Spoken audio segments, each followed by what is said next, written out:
Welcome back. In this lecture, we will know why do we need to make splicing or jointing of the medium voltage cable. Mainly, we do the MV cable or medium voltage cable jointing for two reasons. The first reason, if the MV cable was installed as a buried underground,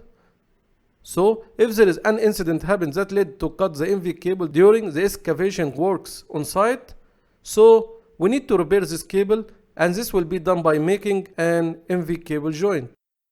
The second reason will be due to the longer length of the MV cables.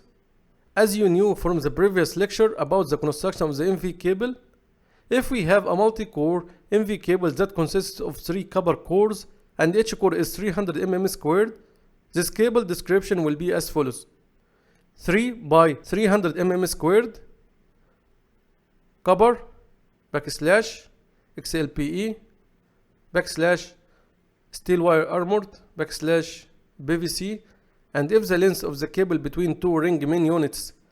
or between two package substations, for example, is 1000 meters or 1 kilometer,